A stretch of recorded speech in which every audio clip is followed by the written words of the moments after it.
नमस्कार, मी सुवर्णा जोशी। सकाळचे 11 वाजले। दिवसभरातल्या काही महत्त्वाच्या घडामोडी आपण या बुलेटिन मध्ये बघणार आहोत। 2019च्या लोकसभा निवडणुकांची रणधुमाळी सुरू झालेली आहे। त्याच संदर्भातल्या बातम्यांनी सुरुवात करूया।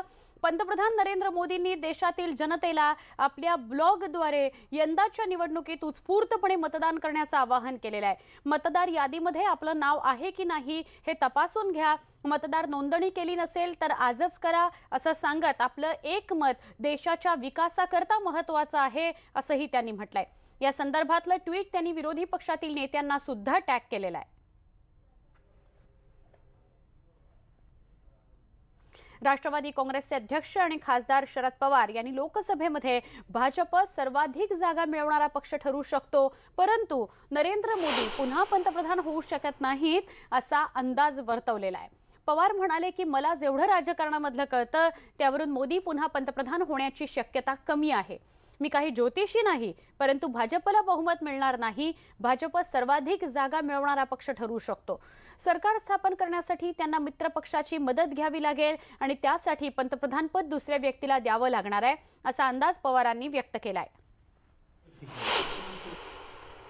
जहाँ तक मेरा असेसमेंट है, मुझे थोड़ी बहुत जो राजनीति समझती है इसके मुताबिक मुझे लगता नहीं कि आगे ये चुनाव के बाद मोदी जी प्रधानमंत्री होगी। कितनी सीटें मिल सकती है सर? मैं तो ज्योतिषी नहीं हूँ पर मुझे लगता है कि उनको जो नंबर चाहिए वो नंबर मिलेगा नहीं। शिवसेना भाजपच्या प्रचाराचाही कार्यक्रम ठरलेला आहे। कोल्हापुरामध्ये महालक्ष्मी मंदिरात अंबाबाईचे दर्शन घेऊन युतीच्या प्रचाराचा नारळ फोडण्यात येणार आहे। 24 मार्चला कोल्हापुरामध्ये शिवसेना भाजप युतीची एकत्रित सभा होणार आहे। 24 मार्चला कोल्हापुरामध्ये शिवसेना भाजप युतीची एकत्रित सभा होईल। रविवार येतोय त्या दिवशी आणि त्या दिवशी प्रचाराचा नारळ युती एकत्रितपणे फोडेल अशी माहिती मिळते।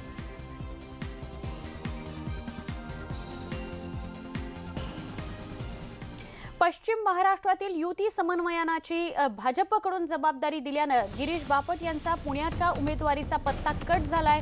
या संदर्भातल्या चर्चा होत आहेत। या घडीची मोठी बातमी आहे। पुण्यातून लोकसभा निवडणुकीकरता गिरीश बापट उत्सुक आहेत, तर मराठवाड्याच्या युतीच्या शिवसेनेकडून समन्वयनाची जबाबदारी अर्जुन खोतकरांकडे दिल्यानं खोतकर यांनी दानवेंना दिलेलं आव्हान मागे घेतलं असल्याचं बोललं जात आहे। महत्त्वाच्या बातम्या येत आहेत। दोन गिरीश बापट आणि अर्जुन खोतकर यांच्या संदर्भातली ही बातमी आहे। पश्चिम महाराष्ट्रातील युती समन्वयाची जबाबदारी ही गिरीश बापट यांना देण्यात आली आहे, त्यामुळे पुण्याच्या उमेदवारीचा त्यांचा पत्ता कट झालाय का अशा चर्चा आहेत। दुसरीकडे युतीच्या शिवसेनेकडून मराठवाड्याची समन्वयाची जबाबदारी ही अर्जुन खोतकर यांच्याकडे दिली गेली आहे, त्यामुळे दानवेंना अर्जुन खोतकर यांनी जे आव्हान दिलेलं होतं ते मागे घेतल्याचं बोललं जात आहे। शिवसेना भाजप पक्षांमधील समन्वयाकरता पदाधिकारी जाहीर करण्यात आले। निवडणुकीच्या काळात दोन्ही पक्षांच्या कार्यकर्त्यांमध्ये चांगल्या समन्वयाकरता हे दोन्ही पक्षांचे पदाधिकारी जाहीर करण्यात आलेले आहेत। आपण समन्वय कोण साधणार आहेत त्यावर नजर टाकूया। लोकसभा मतदारसंघ सिंधुदुर्ग, रत्नागिरी, रायगड। शिवसेनेकडून सुभाष देसाई यांना सिंधुदुर्ग, रत्नागिरीची जबाबदारी देण्यात आली आहे, तर भाजपला रवींद्र चव्हाण, रायगड, मावळ याची जबाबदारी देण्यात आली आहे। शिवसेनेकडून एकनाथ शिंदे यांना कल्याण, ठाणे आणि पालघर हे मतदारसंघ दिले गेलेत, तर भाजपच्या रवींद्र चव्हाण यांना पालघर आणि भिवंडी हे मतदारसंघ दिले गेलेत। शिवसेना आणि भाजपला पुणे, बारामती, शिरूर, सोलापूर, माढा, मावळ या ठिकाणी शिवसेनेकडून डॉक्टर नीलम गोरे काम पाहतील, तर भाजपकडून गिरीश बापट काम पाहतील। सातारा, सांगली, कोल्हापूर, हातकणंगले या मतदारसंघांसाठी शिवसेनेकडून नितीन बानगुडे पाटील हे काम पाहतील, तर भाजपकडून चंद्रकांत पाटील हे समन्वय करतील। नाशिक, दिंडोरी, रावेर, जळगाव, धुळे, नंदुरबार, नगर, शिर्डी या मतदारसंघांमध्ये शिवसेनेकडून दादा भुसे तर भाजपकडून गिरीश महाजन समन्वयाचं काम पाहतील। हिंगोली, परभणी, नांदेड, जालना, औरंगाबाद, बीड, लातूर, उस्मानाबाद या मतदारसंघांकरता शिवसेनेकडून अर्जुन खोतकर काम पाहतील, तर भाजपकडून समन्वय साधतील पंकजा मुंडे। बुलडाणा, अकोला, वाशिम, यवतमाळ, वर्धा, अमरावती, नागपूर, भंडारा, गोंदिया, गडचिरोली, चिमूर, चंद्रपूर आणि रामटेक या इतक्या सगळ्या मतदारसंघांकरता शिवसेनेकडून दीपक सावंत काम पाहतील समन्वयनाचं, तर भाजपकडून चंद्रशेखर बावनकुळे हे काम पाहतील। ही युतीने मोर्चे बांधणी केलेली आहे। शिवसेनेचे कार्यकर्ते, भाजपचे कार्यकर्ते आणि या दोन्ही पक्षांचे नेते यांच्यामध्ये समन्वय रहा म्हणून समन्वयक नेमले गेलेले आहेत दोन्ही पक्षांकडून आणि त्याचीच यादी आपण पाहत होतो। स्वाभिमानी शेतकरी संघटना आघाडीचा तोडगा अद्याप निघालेला नाही। अजून एक महत्त्वाची बातमी राजकीय गोटातून येते। स्वाभिमानी सोबत तोडगा निघालेला नाहीये। स्वाभिमानी शेतकरी संघटना आणि आघाडी यांच्यात अद्याप तोडगा निघालेला नाही। आघाडी तोडगा जर आज निघाला नाही तर उद्या स्वाभिमानी शेतकरी संघटना लोकसभा उमेदवारांची यादी जाहीर करणार आहे असंही कळतंय। सूत्रांकडून ही महत्त्वाची माहिती येते। राज्यात 15 लोकसभा मतदारसंघांमध्ये उमेदवार उभे करण्याची स्वाभिमानी शेतकरी संघटनेने तयारी केलेली आहे। स्वाभिमानी शेतकरी संघटना बुलडाणा लोकसभा मतदारसंघाकरता अडून बसली आहे, तर काँग्रेस राष्ट्रवादी काँग्रेस पक्षाकडून अद्याप या संदर्भातला प्रतिसाद मिळालेला नाही। त्यामुळे आघाडी आणि स्वाभिमानी शेतकरी संघटना यांच्यात अजून सूर जुळलेला नाही। त्यामुळे आता काय घडतं हे बघणं रंजक ठरणार आहे। उद्या स्वाभिमानी शेतकरी संघटना 15 लोकसभा मतदारसंघांमध्ये आपली यादी जाहीर करते का हे पाहायचं। मित्र पक्षांशी युती करून भाजपनं प्रचाराची राळ उडवली असले तरी काँग्रेसला अजून समविचारी पक्षांची आघाडी करणंच जमलेलं नाही। गटातटात फसलेल्या काँग्रेसला प्रादेशिक पक्षांना सोबत घेण्याकरता मोठ्या भावाची भूमिका घेताच आलेली नाही। या स्थितीत पुलवामा हल्ला आणि पाकिस्तानातल्या एअर स्ट्राईक नंतर आक्रमक झालेल्या भाजपला रोखण्याचं मोठं आव्हान सगळ्यात जुना पक्ष समजला जाणाऱ्या काँग्रेस पुढे आहे। नोटबंदी, जीएसटी, बेरोजगारी, राफेल यासारखी अस्त्र परजून तयार झालेली काँग्रेस देशभरातल्या छोट्या मोठ्या पक्षांना सोबत घेऊन मोदींच्या भाजपची दमछाक करेल अशी अपेक्षा फोल ठरताना दिसते। पहिल्या टप्प्यातल्या मतदानाला आता अवघे 30 दिवस राहिलेले असताना काँग्रेसचा समविचारी पक्षांशी अजून सूरच जुळलेला नाहीये। महाराष्ट्रात खुद्द विरोधी पक्ष नेत्यांचाच मुलगा बंडाचं निशाण घेऊन भाजपच्या गोटात सहभागी झालाय। नगरच्या राजकारणात दबदबा असलेल्या राधाकृष्ण विखेंचा पुत्र सुजय विखेंना उमेदवारी देऊन एक जागा फिक्स करण्याचा चाणक्षपणा आणि औदार्य दाखवणं काँग्रेसच्या देशातल्या आणि राज्यातल्या नेतृत्वाला जमलेलं नाहीये। शीर्ष नेतृत्व आहे, राहुल गांधीजींचा असेल किंवा अशोक चव्हाणजींचा असेल किंवा राधाकृष्ण विखे पाटील, कुठेतरी त्यांच्यात मेकॅनिझम असायला पाहिजे। अशी जी प्रसंग येतात पार्टीमध्ये आणि प्रत्येक इलेक्शन्समध्ये असतात, तर कुठेतरी त्यांच्याकडे तो मेकॅनिझम नाही आहे। अपेक्षेप्रमाणे राष्ट्रवादी काँग्रेसची आघाडी केली, पण स्वाभिमानी शेतकरी संघटना, बहुजन विकास आघाडी, समाजवादी पार्टी, माकप सोबत अजून जमलेलं नाहीये।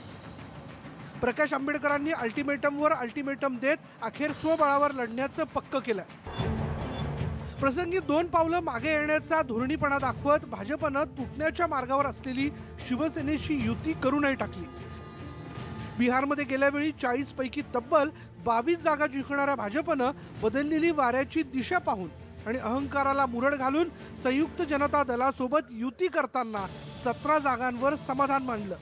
पण निवडणुका जाहीर होण्यापूर्वीच उत्तर प्रदेश आणि गुजरातमध्ये उमेदवारांची पहिली यादी जाहीर करण्याचा उतावळीपणा दाखवणाऱ्या काँग्रेसला देशपातळीवर मित्रपक्षांना सोबत घेणं अजून जमू शकलेलं नाहीये। तामिळनाडूत काँग्रेसनं द्रमुकशी हात मिळवलाय, कर्नाटकात धर्मनिरपेक्ष जनता दलाशी आणि बिहारमध्ये लालूंच्या राजदशी यादीच आघाडी आहे। पण उत्तर प्रदेश सारख्या महत्त्वाच्या राज्यात सपा बसपानं काँग्रेसला सोबत घेतलेलं नाहीये। दिल्लीत एक जागाही निवडून आणण्याची ऐपत नसताना स्थानिक नेत्यांनी अहंकारापोटी आपशी आघाडीत बिब्बा घातला।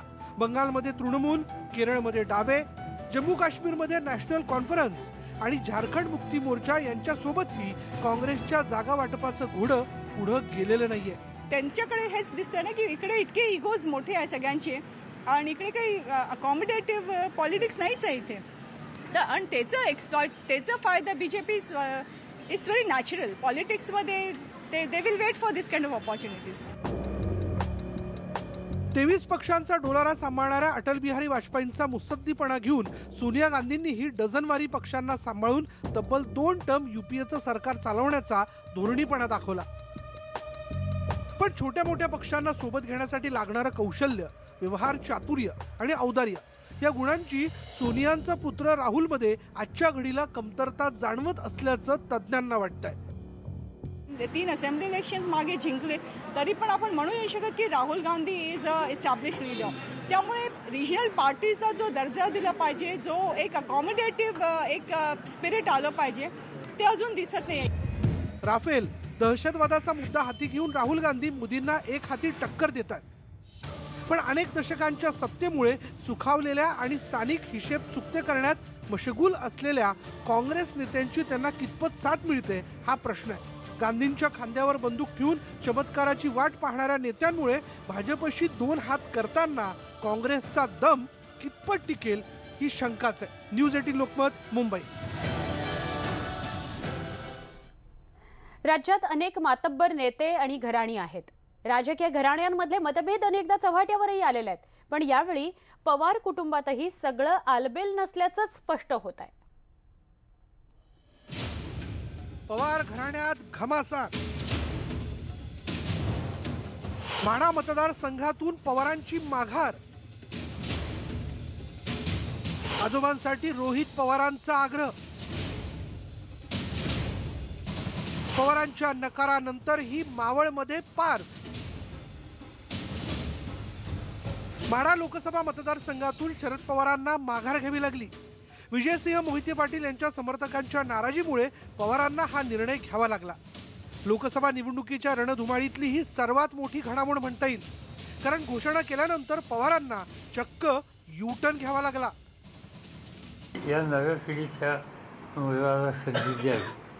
आता जर ज्या वेळेला त्याला संधी देण्याचा प्रश्न येतो त्याला प्रिया उभी राहणार, पाच उभे राहणार, मी उभं राहणार, ही गोष्ट आमच्या कुटुंबात आम्ही सगळ्यांनी बसून चर्चा केली.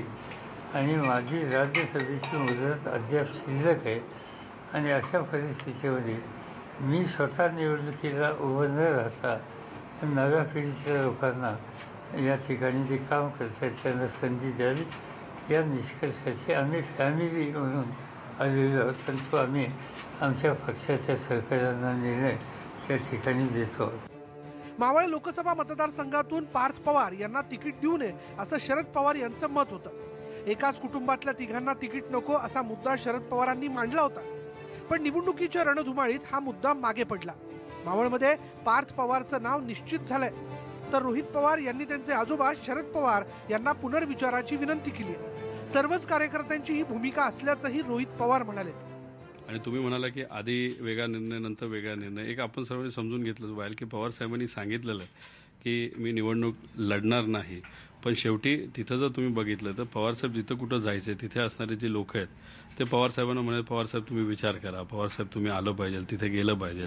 आणि त्याच्यामुळे पवारसाहेब म्हणले की तुम्ही म्हणत असाल तर मी विचार करतो, असा तो खरं तर विषय होता.